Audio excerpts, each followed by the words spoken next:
নমস্কার, special sports চ্যানেলে আপনাদেরকে স্বাগত জানাই। আশা করি আপনারা ভালো আছেন, সুস্থ আছেন। তো আজকে মোহনবাগানের খবরের পাশাপাশি ইস্টবেঙ্গলের খবর নিয়ে অবশ্যই আলোচনা করব।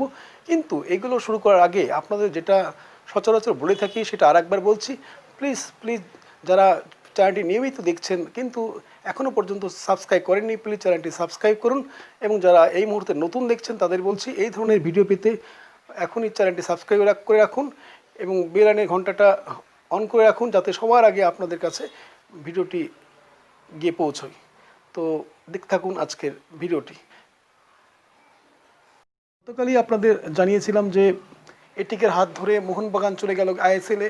গতকালই কিন্তু মোহনবাগান এবং এটিকের মধ্যে যে এগ্রিমেন্ট সেটা কিন্তু হয়ে গেছে। অর্থাৎ কী কী বিষয় উঠে এসেছে সেটা তো গতকালের ভিডিওতে আপনাদের জানিয়েছিলাম। মোহনবাগানের যে জার্সির রং সবুজ মেরুন সেটাই কিন্তু থাকছে এবং লোগো কিন্তু পালতোলা নৌকা রয়েছে, যেটা ছিল এখনও সেটাই রয়েছে, অর্থাৎ পালতোলা নৌকায় থাকছে। তো এটিকে মোহনবাগানের লোগো, শুধু নামকরণটা একটু চেঞ্জ হয়েছে, নাম হয়েছে এটিকে মোহনবাগান এফসি। এটুকু ছাড়া কিন্তু বলতে গেলে মোহনবাগান সমর্থকরা যেটা চেয়েছিল সেটাই কিন্তু হয়েছে।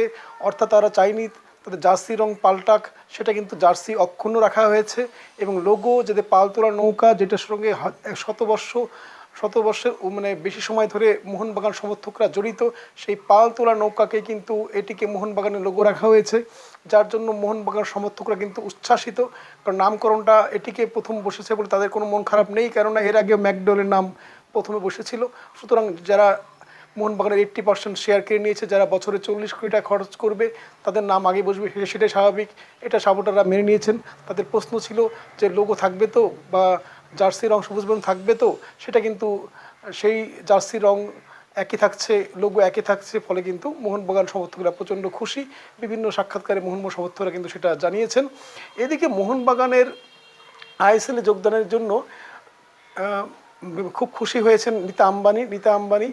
তিনি কিন্তু জানিয়েছেন, এফএসডিএলের প্রধান কর্ত্রী এই নীতা আম্বানি জানিয়ে দিয়েছেন যে মোহনবাগানের এই অন্তর্ভুক্তি তিনি সাধুবাদ জানিয়েছেন। তিনি আশা করেছিলেন এই মোহনবাগান আইএসএলে যোগ দেওয়াতে আইএসএলের উন্মাদনা আরও বাড়বে এবং আইএসএল যে একটি সর্বভারতীয় টুর্নামেন্ট এবং ভারতবর্ষের নম্বর 1 টুর্নামেন্ট, সেটা কিন্তু আরও সে ঐতিহ্য, এর জৌলুস কিন্তু আরও অনেক বেড়ে যাবে বলে তিনি আশা প্রকাশ করেছেন।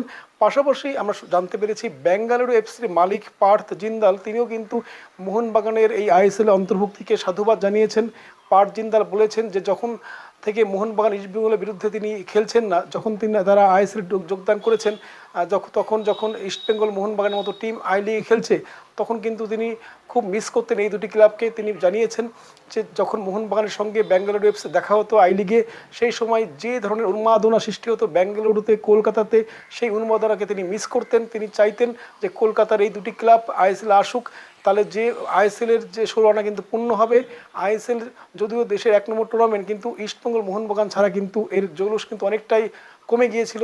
এখন মোহনবাগান আইএসএলে যোগ দেওয়াতে এবং তিনি আশা প্রকাশ করেছেন ইস্টবেঙ্গল হয়তো এই বছরই আইএসএলে যোগ দেবে, তাহলে কিন্তু সেই আইএসএলের গৌরব কিন্তু অনেকটাই বেড়ে যাবে এবং ভারতবর্ষের তথা বিশ্বের নজর কাড়বে কিন্তু আইএসএল, এই আশার কথা জানিয়েছেন পার্থ জিন্দাল। এবার আসবো আমরা ইস্টবেঙ্গলের খবর নিয়ে। ইস্টবেঙ্গল কিন্তু টার্মিনেশন অফ এগ্রিমেন্ট ড্রাফট কিন্তু পাঠিয়ে দিয়েছে কোয়েসের দপ্তরে, যেটা আমি আপনাদেরকে গতকালই বলেছিলাম। এখন সময়ের অপেক্ষা কবে সেই এনওসি বা ফুটবল রাইটস ইস্টবেঙ্গল ফিরে পাবে। আমার কাছে যা খবর, যদি কোয়েস চেয়ারম্যান অজিত আইজাক আর কোনো রকম সমস্যা সৃষ্টি না করেন, সেক্ষেত্রে কিন্তু ইস্টবেঙ্গল আগামী সোমবার থেকে বুধবারের মধ্যে কিন্তু সর্বনিম্ন সোমবার এবং সবচেয়ে বেশি হলে বুধবারের মধ্যে কিন্তু ইস্টবেঙ্গল এনওসি বা ফুটবল রাইটস ফেরত পাবে। এ বিষয়ে কোনো সন্দেহ নেই।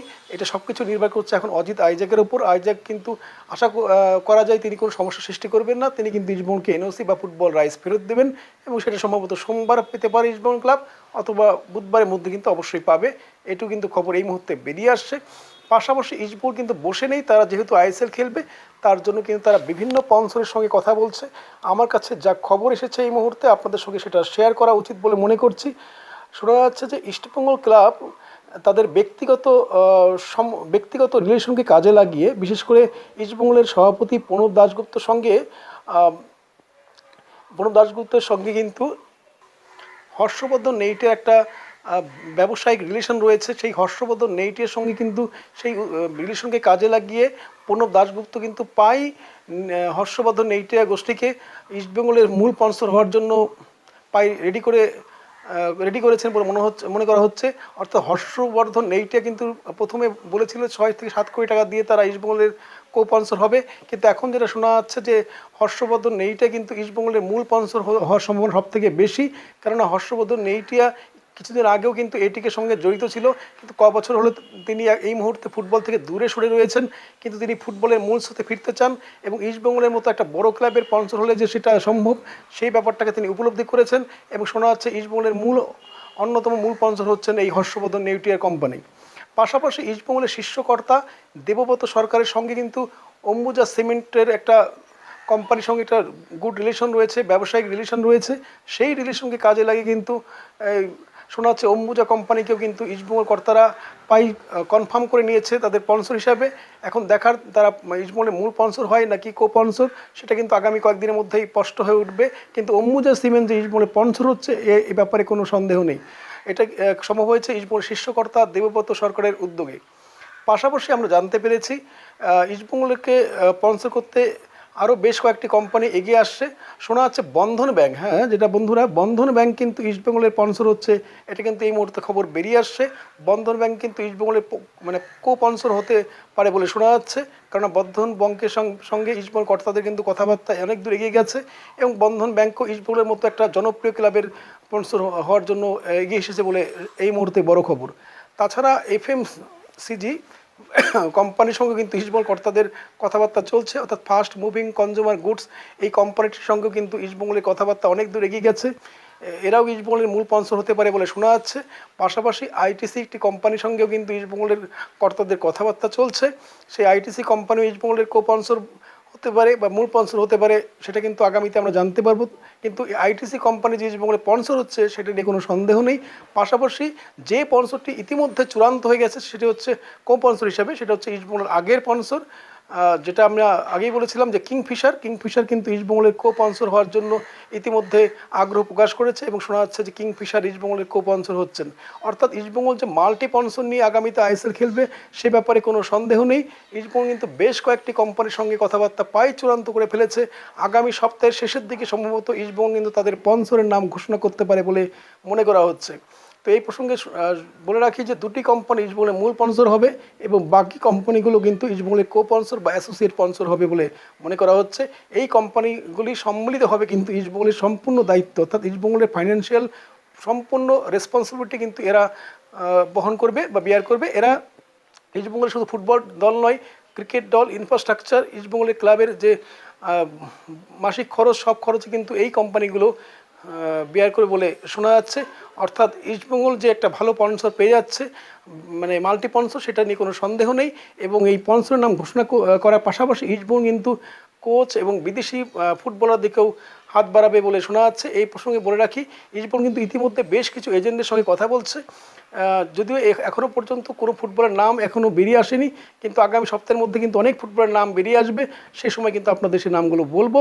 তো আজকে ভিডিওটি এখানে রাখছি। যদি ভিডিওটি ভালো লাগে অবশ্যই লাইক করো, শেয়ার করো এবং চ্যানেলটি কিন্তু সাবস্ক্রাইব করতে ভুলো না। তোমাদের সাবস্ক্রাইবের মধ্য দিয়ে চ্যানেলটি শ্রীবৃদ্ধি ঘটুক এই আশা, এই কামনা রাখি। তোমরা ভালো থেকো, সুস্থ থেকো, ভগবান যেন তোমাদের মঙ্গল রাখে। নমস্কার।